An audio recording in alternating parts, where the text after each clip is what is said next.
Assalomu alaykum, kanalimiz obunachilari. Keyingi zakasimiz mana aytfani, xudo xolasa olib kelib o'rnatib bo'ladi dedik. Inshaalloh xudo xolasa.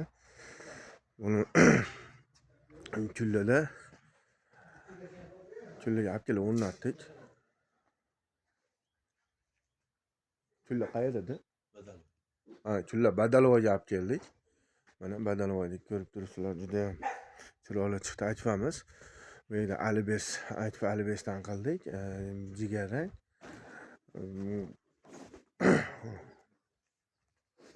Bir qavatli ayna bo'ldi.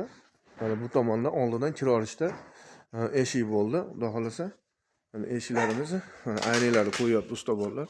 Ichkariga MDFdan eshik qilib berganmiz. Mana ikkita, uchta eshik, ikkita eshik, uchta rom. MDFlarimiz 2 yil oldin qilib berganmiz, xudo xolasa ularni mana endi bu aytfani ham qilib bering deb qilib berdik. Kimga shunaqa aytfa yoki eshik kerak bo'lsa, MDFdanmi, aytfadanmi bemalol aloqaga chiqa olasizlar. O'zbekiston bo'ylab dastlabkilarimiz bor. Vodiy bo'ylab olib borib o'rnatish ustanovkasi ichida endi xizmatidamiz. Telefon raqamlarimizni pastda yozib qoldiramiz. Yoqqan bo'lsa bitta like, podpiska bosib qo'yamiz. Kanalimiz keyinroq tarqalishi.